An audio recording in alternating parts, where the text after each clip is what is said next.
लेकिन इस गति को, इस काम की गति को थोड़ा और तेज करने की जरूरत है। आपने सुना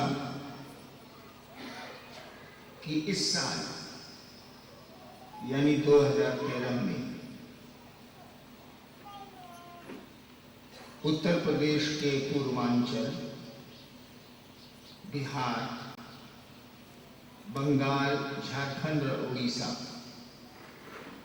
इन 5 राज्यों के एक एक गांव, शहर, कस्बे में हमारी आपकी कोशिश होनी चाहिए कि शिव चर्चा को पहुंचा दें। सारे लोग तो शिव से अभी नहीं बनेंगे, लेकिन शिव चर्चा तो पहुंच सकती है। लोग ये जान तो लें कि शिव को बड़ी आसानी से अपना गुरु बनाया जा सकता है।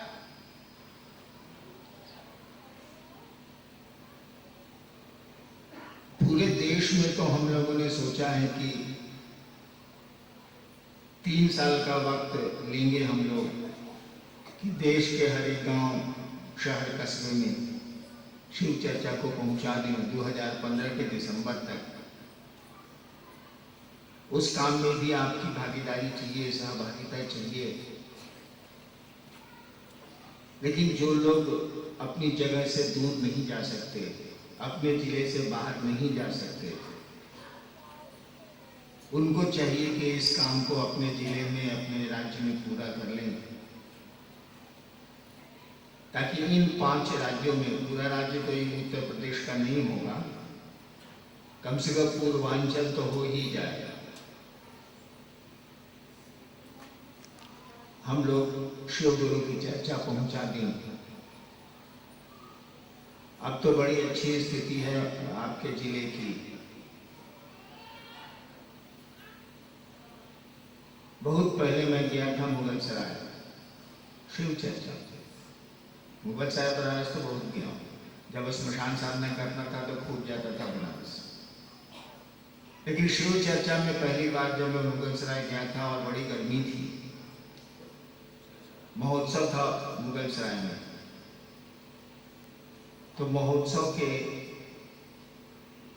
बाद या पहले दोपहर का समय था, मैं अपने कमरे में बैठा हुआ था मुगलसराय में ही, और मैं बैठ के एक बात सोच रहा था कि मैं परदेसी आदमी हूं, बनारस का रहने वाला थोड़ी हूं, सिवान का रहने वाला। मैं एक परदेसी आदमी हूं, इस हर हर महादेव की नगरी में आया हूं। शिव की नगरी है ये, शिव के त्रिशूल पर काशी है, पढ़ा है जैसा, सुना है जैसा। और परदेसी होके शिव की नगरी में शिव चर्चा मैं करने आया हूं। मेरे पहले के लोग क्या कर रहे थे? फिर मैंने सोचा था कि इतने बड़े बड़े महात्मा, इतने बड़े बड़े तपस्वी बनारस की जमीन को अपनी जमीन बना के जा चुके हैं, अपनी इज्जत, अपना सम्मान बनाए हैं उन लोगों ने। सही में वो गुरु थे, सही में वो ऋषि थे, सही में वो तपस्वी थे।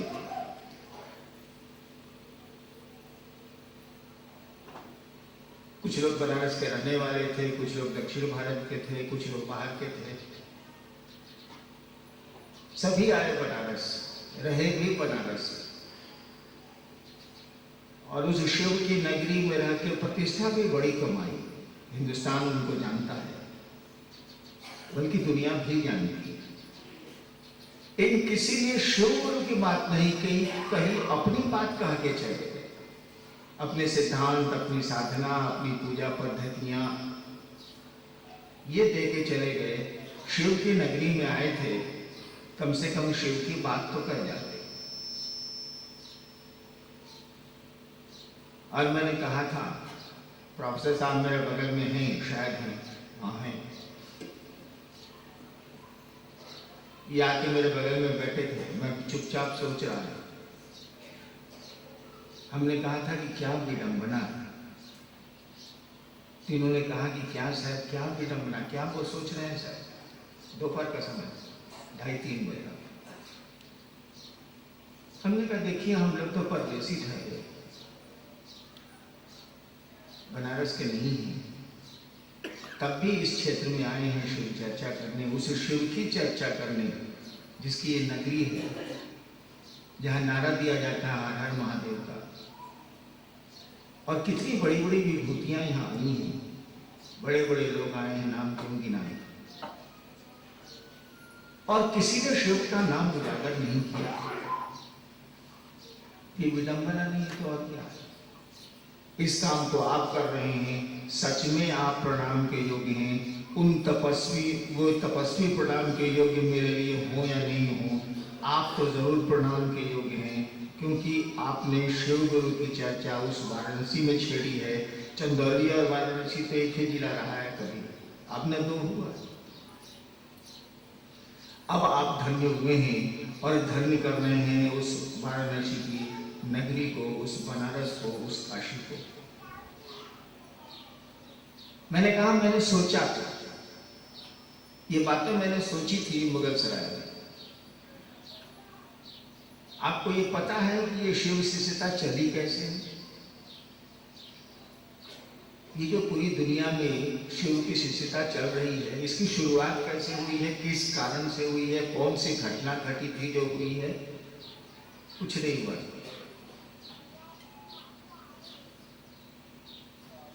आपके बगल में आरा एक जगह है, बिहार का है, अब उसका भोजपुर जिला नाम, पहले शाहबाद था। वहीं बगल के एक श्मशान में 2 बजे रात में बैठा था। 1974 की रात थी, नवंबर का महीना था। देखिए सोच कैसा असर डालती है, सोच देखिए आप। अचानक मेरे मन में ख्याल आया कि गुरु भगवान होता है तो भगवान गुरु काहे नहीं? अचानक मेरे मन में ख्याल आया कि गुरु भगवान होता है तो भगवान गुरु काहे नहीं? हमने सुना था भगवान महादेव को कहते, सुना था, जानता मैं कुछ नहीं, सुना था, अपने पिताजी से सुना था। वो बड़े विद्वान थे, बड़े पदाधिकारी भी थे, अब तो दुनिया में नहीं है। उनसे मैंने सुना था कि शिव ईश्वर का नाम है, ईश्वर को शिव कहते हैं, शिव को ईश्वर महेश्वर कहते हैं, यही भारत का आध्यात्म है, मैंने सुना था। जब मेरे दिमाग में ये बात आई कि गुरु भगवान होता है तो भगवान गुरु काहे नहीं है, उसी समय मेरे दिमाग में एक और बात आई कि महादेव भगवान का नाम है, शिव भगवान का, ईश्वर का नाम है। मुझको कुछ पता नहीं था कि ये शिव गुरु है, मैं कुछ भी नहीं जानता था, ना मैंने पढ़ा था, ना मैंने सुना था, मुझको कोई जानकारी नहीं थी। मैं 15 साल से श्मशान साधता था, इन चीजों से मेरा कोई वास्ता नहीं।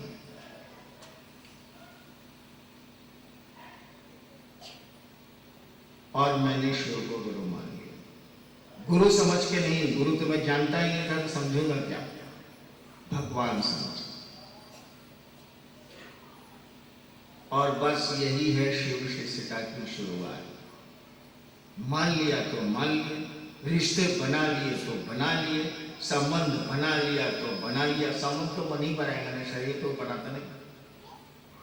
मन ने संकल्प लिया, मन ने तय किया कि शिव गुरु है। मैं जानता भी नहीं था कि ये गुरु है, मैं समझता था कि सब फालतू बात है, लेकिन रिश्ता बना लिया। मैंने शिव को गुरु मान लिया, माना तो ठहर गया। मुसीबतें आई, तलखियां मिली, तकलीफें मिली, परेशानियां मिली, अच्छा भी लगा।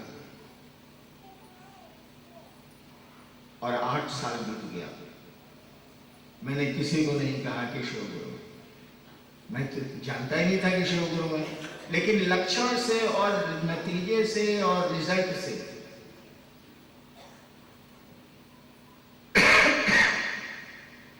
मुझको लगा ये महादेव तो गुरु का काम करता है। मैं चमत्कार सीखने गया था, सीख गया था, कुछ करना नहीं पड़ा था, जो बोल देता था सो हो जाता था। मैं यही कामें करने गया था, थोड़े ही मैं करने गया था वहाँ की मैं प्रवचन दूंगा, लोग बैठेंगे, यहाँ शिव गुरु की बात होगी, हमको इस लफड़े से क्या मतलब था। मैं तो गया था चमत्कार सीखने, सोचा था कि पढ़ाई लिखाई में कहाँ है तो बाबा बनेंगे, 10 आदमी पाँव छूएगा तो खुश रहो बच्चा जाओ, यही सोच के महादेव को गुरु माना था। ये ताकत आ गई। जब ताकत आई तो मुझको लगा कि तो गुरु है, लोग इसको गुरु का नहीं मानता। और 8 साल के बाद जब मैं स्टेट हुआ मधेपुरा जिले में, और पहली बार जब मैंने लोगों को कहा कि शिव को गुरु बनाइए, क्या स्मशान जाना है, मेरे विद्यार्थी जीवन के वो साथी थे जो स्मशान में मेरे साथ जाते थे, 40 साल के बाद उनसे भेंट हुई। हमने कहा क्या स्मशान जाना है, शिव को गुरु बनाइए। तो उन लोगों ने कहा कि जानते हैं कि महादेव गुरु। हमने सोचा कि हमने तो किसी कहा ही नहीं कि महादेव मेरे गुरु हैं, इसको मालूम कैसे है कि महादेव गुरु हैं। तो उसने बताया कि किताब में लिखा हुआ। तब हमने जाना कि लोग पहले से जानते हैं कि शिव गुरु, मैं जानता ही नहीं। मैंने जो नतीजे देखे थे, परिणाम देखा था, और शिव को गुरु मानने की, मनमानी की बात मैंने शुरू की, कहनी शुरू की। तो शिव की शिष्यता की शुरुआत कोनो भोज भात से नहीं है।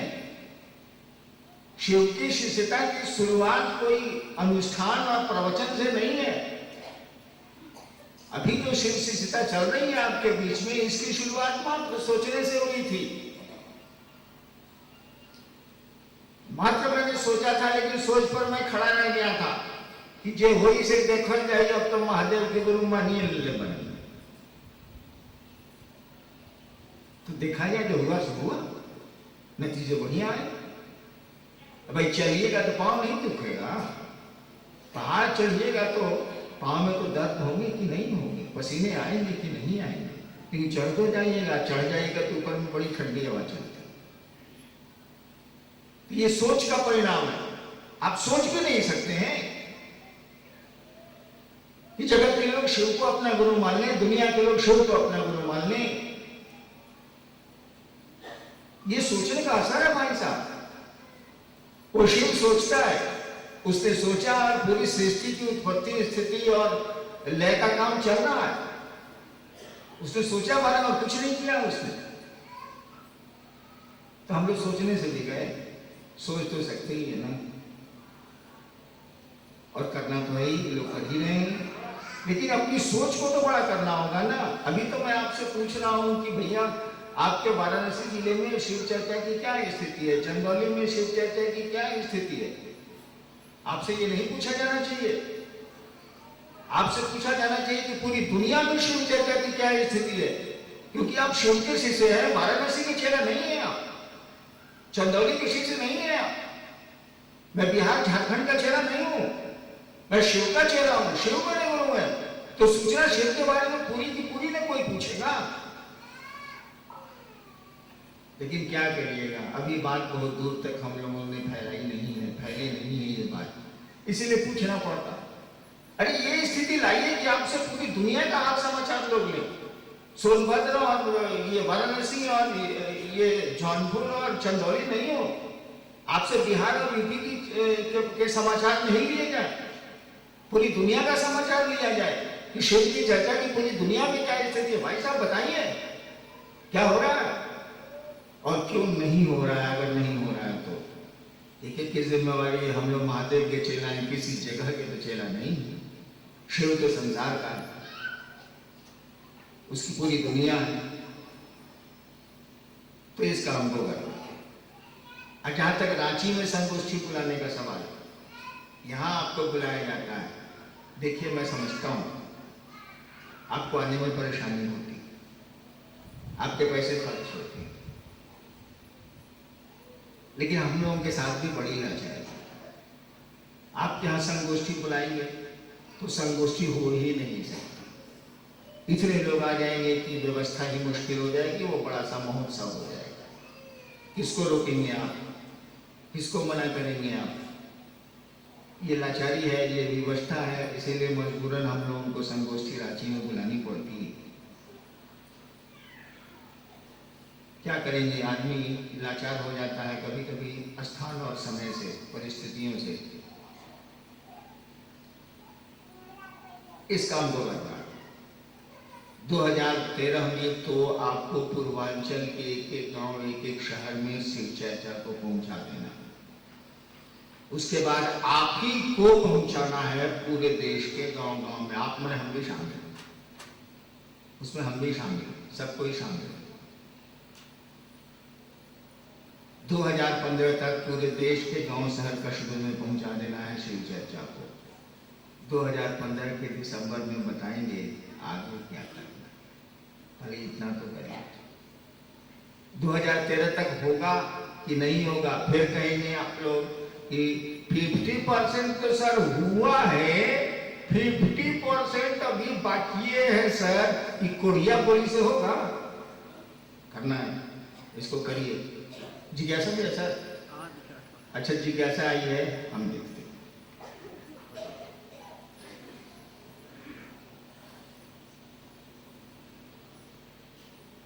भाई राजेंद्र प्रसाद मन्नापुर चंदौली। उत्तर प्रदेश में भजन बंद है, लेकिन अन्य प्रदेशों में भजन गाया जा सकता है।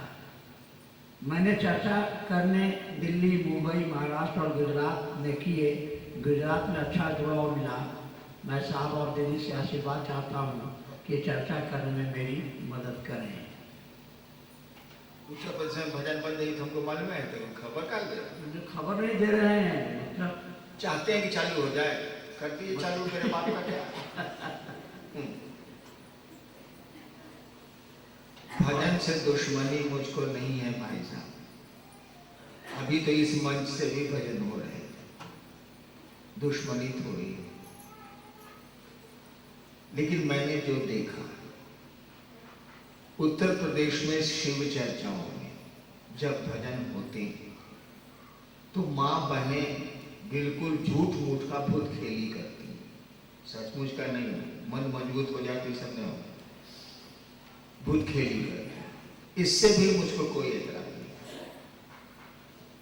लेकिन मैंने देखा है, आपने क्या देखा है वो तो आप बताएंगे। मैंने देखा कि उनके कपड़े व्यवस्थित नहीं रह पाते, उनके बाल बिखर जाते हैं, कपड़ों की सुध नहीं रहती। और जब मैंने देखा था उसी समय मैंने सोचा था कि किसी को सर्दी हुई हो और आप खूब पका हुआ अमरूद खिला रहे हैं उसको, आप उसके दुश्मन हैं कि दोस्त हैं भाई साहब? ये तो दुश्मनी हुई ना। ऐसे स्वस्थ आदमी को आप अमरूद खिलाइए, बिल्कुल दोस्ती है ये। लेकिन किसी को खूब सर्दी हुई हो और तब पका हुआ अमरूद उसको जबरदस्ती खिलाने हैं आपको तो रोकना चाहिए अगर वो खाना भी चाहता है तो, क्योंकि उससे सुना है कि सर्दी बढ़ जाती है। तो किसी अपने आदमी के दुख को बढ़ा देना कोई होशियारी नहीं।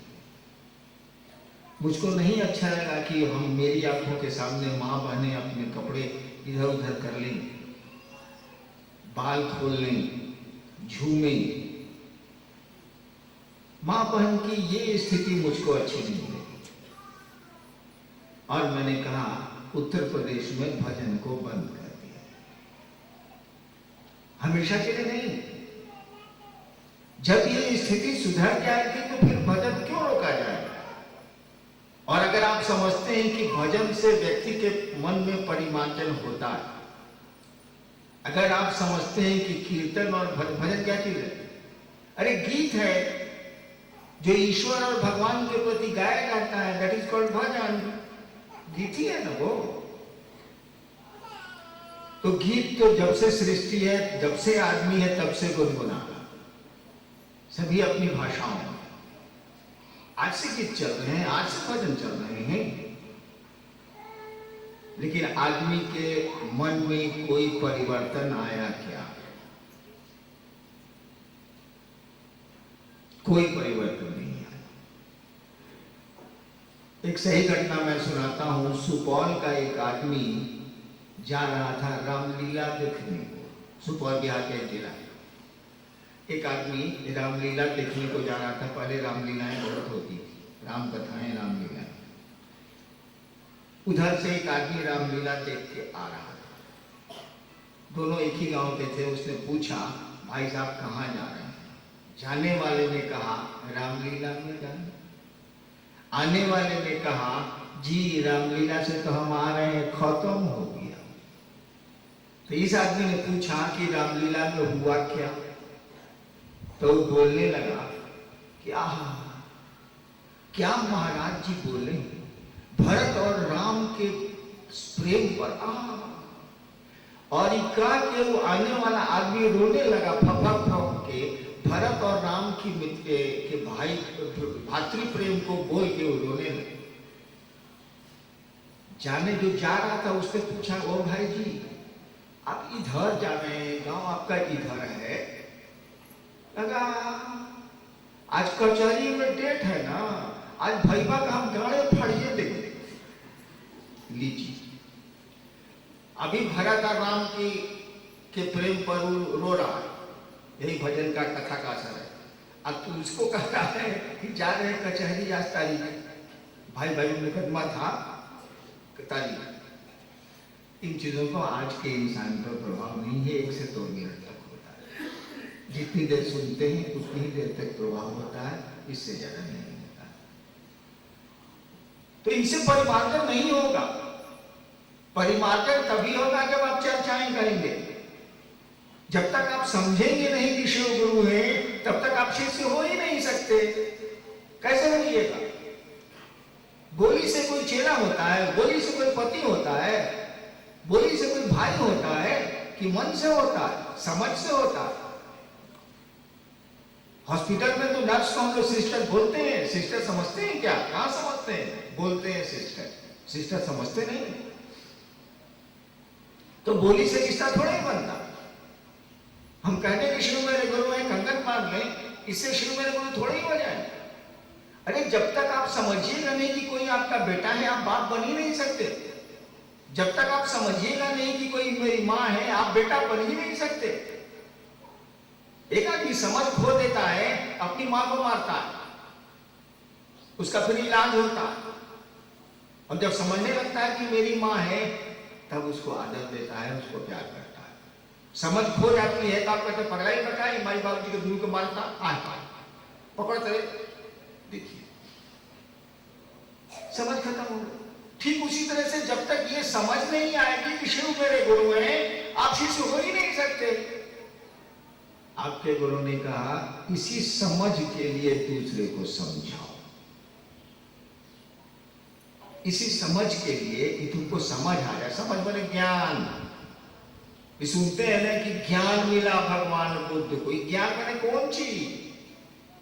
ज्ञान बने कुछ नहीं, समझ, अकील। यही समझ कि शिव मेरे गुरु हो जाए। आपके गुरु ने कहा दूसरों को समझाइए। दूसरों को समझाएंगे तो वो भी समझेगा और आप ज्यादा समझेंगे, क्योंकि आप बहुत लोगों को समझा रहे हैं, आप ज्यादा समझेंगे और सामने वाला भी समझेगा। डबल वर्क हो रहा है। ज्ञान इससे उतरेगा, समझ इससे उतरेगी, शिव चर्चा से उतरेगी, भजन से ना उतरने वाली। फिर भी मैं भजन को क्यों रोकूंगा? मैं पागल हूं क्या? लेकिन क्या करें, हमारे साथ लाचारी। उत्तर प्रदेश में देखिए, जिस दिन भूत खेली आपको मालूम हो गया कि उत्तर प्रदेश में भूत खेली, बंद, मैं अलाउ कर दूंगा भजन स्टार्ट चालू। और वाराणसी में संगीत को बंद करना, बताइए तो भारतवर्ष में उस जिले को जाना जाता है, उत्तर प्रदेश को संगीत में जाना जाता है, वहां मैं क्यों बंद करूंगा? लेकिन किसी को सर्दी हो गई है, अमरूद खिलाएगा, पकाऊंगा। रुक जाइए भाई साहब, सर्दियाँ ठीक होने दीजिए तो अमरूद खिलाइएगा, अमरूद से फायदा होता है, उसे कहानी थोड़ी होता है। चलिए नेक्स्ट। इसी से जुड़ा हुआ है, एक अनुरोध करना चाहता हूँ कि हम जिस क्षेत्र में चलते हैं वहाँ के भाई बहनों का कहना है कि भले ही कीर्तन जागरण भजन ना हो, लेकिन कम से कम फोटो लगाने, आरती करने के संबंध में साहब के मुखारबिंद से उचित सलाह विचार को सुनने की जिज्ञासा है। भाई लक्ष्मण, चंडीपुर, बकिया, चंदौली। ठीक है, ठीक। जहां तक आरती और फोटो लगाने का सवाल है, मैं इसका विरोधी नहीं हूं। मेरे घर में भी आरती होती है, मेरे घर में भी तस्वीर लगी। आरती कितने हजार साल से हो रही है? करीब करीब 10,000 साल से 8-7,000 साल से दिया तो भगवान के सामने जल रहा। सिंधु घाटी और हड़प्पा की खुदाई में भी दीप मिले हैं हम लोगों को। इंसान कहां पहुंचा है, सोचा? एक आदमी ट्रेन से रोज चलता है, अच्छा ठीक है छोड़ दीजिए, आप कोल्हू के बैल से पूछिए कि भाई साहब आप चलते हैं, हम जितना चलते हैं साला कोई चलता है यार। पूछिए कहाँ पहुंचे हैं तो कहेगा जहां थे वहीं थे, साला कहीं नहीं पहुंचता। चलता इतना जाता है, इतना जाता है, इतना जाता है कि कोई सामान्य बैल उतना नहीं चले। तो कोई काम करिएगा, सोचिएगा नहीं कि क्या इसका नतीजा आया है, क्या इसका परिणाम आया है। आरती, पूजा, अगरबत्तियां, ये मंत्रों का जप, ये मंदिरों की घंटियां, क्या परिणाम आया है नहीं सोचिएगा, क्या रिजल्ट आया है नहीं सोचिएगा। आदमी आदमी रह गया है क्या? आदमी रह गया है, इसमें संदेह हो गया है।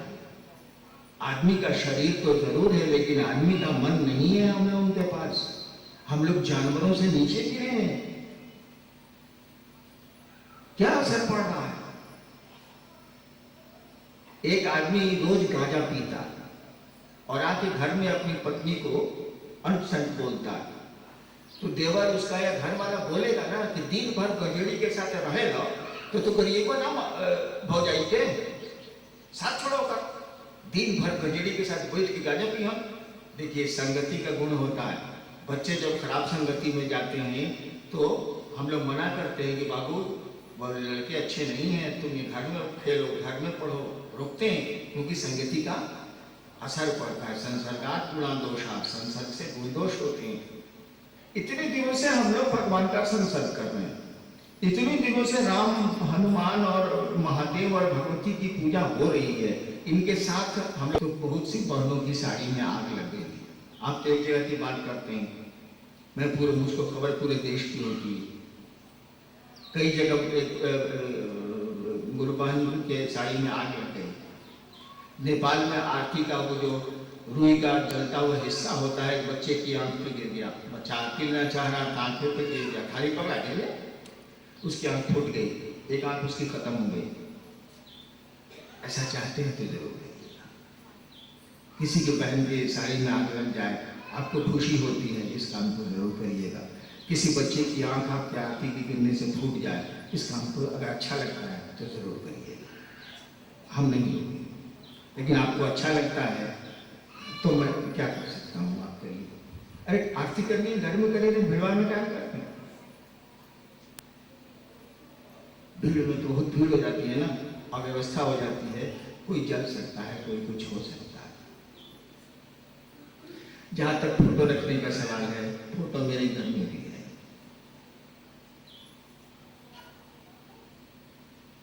एक बार मैं पटना में था सरकार में, दोपहर में खाने आया अपने डेरा, तो सरकारी क्वार्टर था, पोचारा चल रहा। दोपहर में आया, हमने कह दिया कि खाना छत पर भेज दो, वहीं खाएंगे, जाड़े का दिन। छत पर जब मैं पहुंचा तो देखा कि 4-5 मजदूर बैठ के खाना खा रहे। वही जो पुचारा करने वाले थे, दिन में अब रेस्ट मार रहे थे, वो खाना खा रहे। अब भी बैठ गए। हमने पूछा कि तुम लोगों ने शिव को माना नहीं? तो जी सर मान लिया। मेरा जो आदमी रहता है मनवाही देता है, मान लिया। हमने पूछा कि ये बाबू तुम्हारे बाबूजी हैं? कहा जी सर। कुछ लोगों, कुछ मजदूर ने कहा हाँ दादाजी भी हैं। पत्नी है? हाँ है। कहा कि तुम अपने बाबूजी का, माई का, मेहरारू का फोटो घर में रखो? हमने पूछा। कहा कि सर खाना तो जो कमाते हैं उससे पूर्व नहीं करता। हम माई या बाबूजी का फोटो कहाँ से रखेंगे सर? मजदूरी करते हैं, खाना मिलता है, नहीं मजदूरी मिलती है तो खाना भी नसीब नहीं होता, फोटो कहाँ से रखेंगे? हम कहा तब तुम तो घर जाते होगे तो बाबूजी माँ तुमसे बात नहीं करते होंगे कि ससुरा मेरा फोटो नहीं रखा है, हरामी कुत्ता?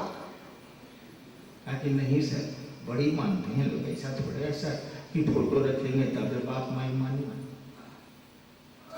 हमने कहा कि तब महादेव के फोटो के लिए इतना जान तुम लोग काहे दे रहा था, पगलाया हुआ था, क्या जरूरत है? जब तुम्हारा बाप, तुम्हारी माँ, तुम्हारी बीवी बिना फोटो रखे तुमको जान से ज्यादा चाहते हो, वह तो जगत का पिता है, सारी दुनिया उसी की है, उसका फोटो रखोगे तबे वो चाहेंगे।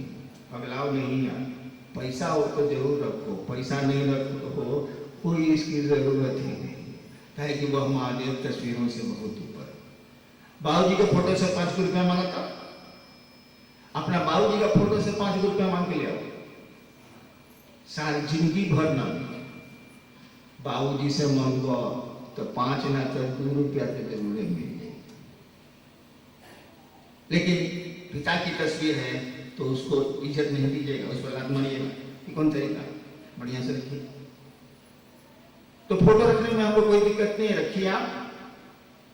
लेकिन सोच लीजिए बहुत गरीब लोग हैं जो फोटो नहीं खरीद सकते, जो प्रसाद नहीं खरीद सकते, उनको भी अधिकार है शिव को गुरु बनाने का, उनको भी हक है, शिव उनका भी है। ऐसा नहीं है कि पैसे वालों ने खरीद दिया है शिव को, शिव उनका भी है जिनके पास एक फूटी कौड़ी नहीं है, जो तस्वीरें नहीं खरीद सकते, जो आरती का इंतजाम नहीं कर सकते, जो प्रसाद नहीं इंतजाम कर सकते, उनका भी। तो आप रखें, आपके पास पैसे हैं, हमको कोई दिक्कत नहीं है, लेकिन गरीबों को रास्ता दे दीजिए, वो बिना फोटो के भी शिव को गुरु मान सकते हैं, इन चीज़ों के बिना भी वो शिव चर्चाएं कर सकते हैं। रास्ता नहीं बंद कीजिए, पैसा है तो गरीबों पर जुल्म मत डालिए। जी, भाई ने नाम तो नहीं लिखा है। भैया जी, मैं दूसरों को समझाने के लिए जाता हूँ तो लगता है कि मैं उसको काटने के लिए दौड़ता हूँ। भमोर लौके कहता कि मत काटा, भमोर सुई ली, अब कुकुरे हो गए बड़े तो हम क्या करते? क्या सवाल है साला, समझाने जाते हैं तो हमको बखोरने का मन करता है। नाखून काट के जाओ यार। चलिए नेक्स्ट। जी, भाई श्याम नारायण, धानापुर चंदौली। प्रार्थना है कि कुछ गुरु भाई शिव गुरु चर्चाओं में बार बार जागा जागा महादेव का नारा लगाते हैं, क्या यह उचित है? प्रकाश डालने का प्रयास करें। देखो, जागा जागा महादेव घोषणा में हम लोग कहते हैं, इसकी भी कहानी है कि क्यों ये शुरू किया गया था। घोषणा में है, शिव शिष्यों का नारा नहीं है। कोई शिव को गुरु मानता है तो जागा जागा तो महादेव के उद्घोष से उसको आसमान में सूचना दी जाती है। जागा जागा महादेव हम लोग का नारा नहीं है, घोषणा का उद्घोष होता है जागा जागा महादेव से, बस। पहले बहुत था, अब तो नहीं के बराबर, अब खाली घोषणा में होता है। पहले मैं भी मंच पर जाता था तो जागा जागा महादेव, जगला से महादेव जागता है। एक आखिरी है कि क्या अपराधी भी शिव को गुरु मान सकते हैं? एक भाई ने पूछा है कि क्या एक अपराधी भी शिव को गुरु मान सकता है?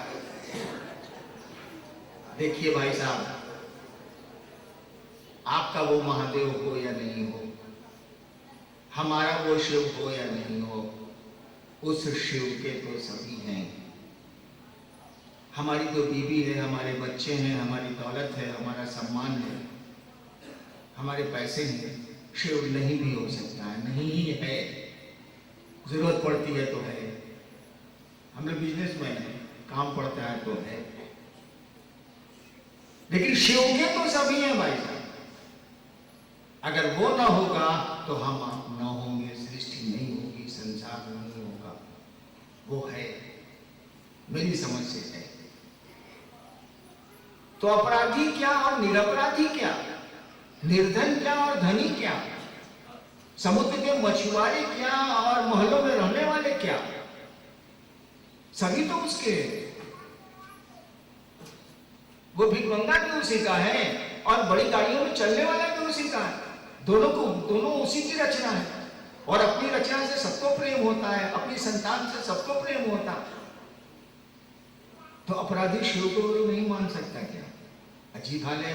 वो मानेगा तभी तो अपराध मुक्त होगा। वो मानना ही चाहिए। ऐसा थोड़ी है कि शिव अपराधियों का नहीं है और सुकर्मियों का है, ऐसा बिल्कुल नहीं है। वही शिव है दोनों में, दोनों उसी की संतान है। शिव किसको अपनी गोद से बाहर फेंकेगा? सभी तो उसके, जो मांसाहारी है सो, जो नहीं खाते हैं सो, जो अपराधी है सो, जो निरपराधी है सो, जो सत्कर्मी है सो, जो पूजा करते हैं सो, और जो पूजा को लात मारते हैं वो भी, सब तो उसी के हैं। तो शिव को गुरु मानने का सबको अधिकार है, और पूरा का पूरा अधिकार है। और किसी को ये जरूरत नहीं है कि शिव को अपना गुरु बनाने के लिए किसी से परमिशन लेगा। वो जगत का गुरु है, जगत में आप रहते हैं, आपको पूरा का पूरा अधिकार है कि उस शिव को अपना गुरु आप बना सकें। किसी से पूछने की जरूरत नहीं है, किसी से घोषणा कराने की जरूरत नहीं है, किसी से अनुमति लेने की जरूरत नहीं है। वह जिस तरह से महादेव आपके हैं, आपको भी पूरा का पूरा अधिकार बनता है। शिव के आप हैं, उसी तरह से आपको भी पूरा का पूरा अधिकार बनता है। उस शिव को अपना गुरु माने, उसको अपना समझे। सवाल तो खत्म हो गए, लेकिन सवाल ढेर सारे बचे। उत्तर हमको आपको दोनों को मिल के देंगे। सबसे बड़ा सवाल खड़ा है कि उस शिव को लोगों का गुरु बनाया जाए। आपको इस काम में हाथ बढ़ाना है, या तो मेरे हाथ में हाथ दे दीजिए, या कहिए मैं आपके हाथ में हाथ दे देता हूं। दोनों बात बराबर ही है। वैसे कहना चाहूंगा एक ही पंक्ति, ध्यान से सुनिएगा। तुम देना साथ मेरा, वो छोटी सी पंक्ति, तुम देना साथ मेरा। यानी चलिए हम लोग शिव गुरु की ओर चले, लोगों को शिव गुरु से जोड़ें। और ये पंक्ति याद रखिएगा कि एक हरिंद्रान ने कहा था, तुम देना साथ मेरा।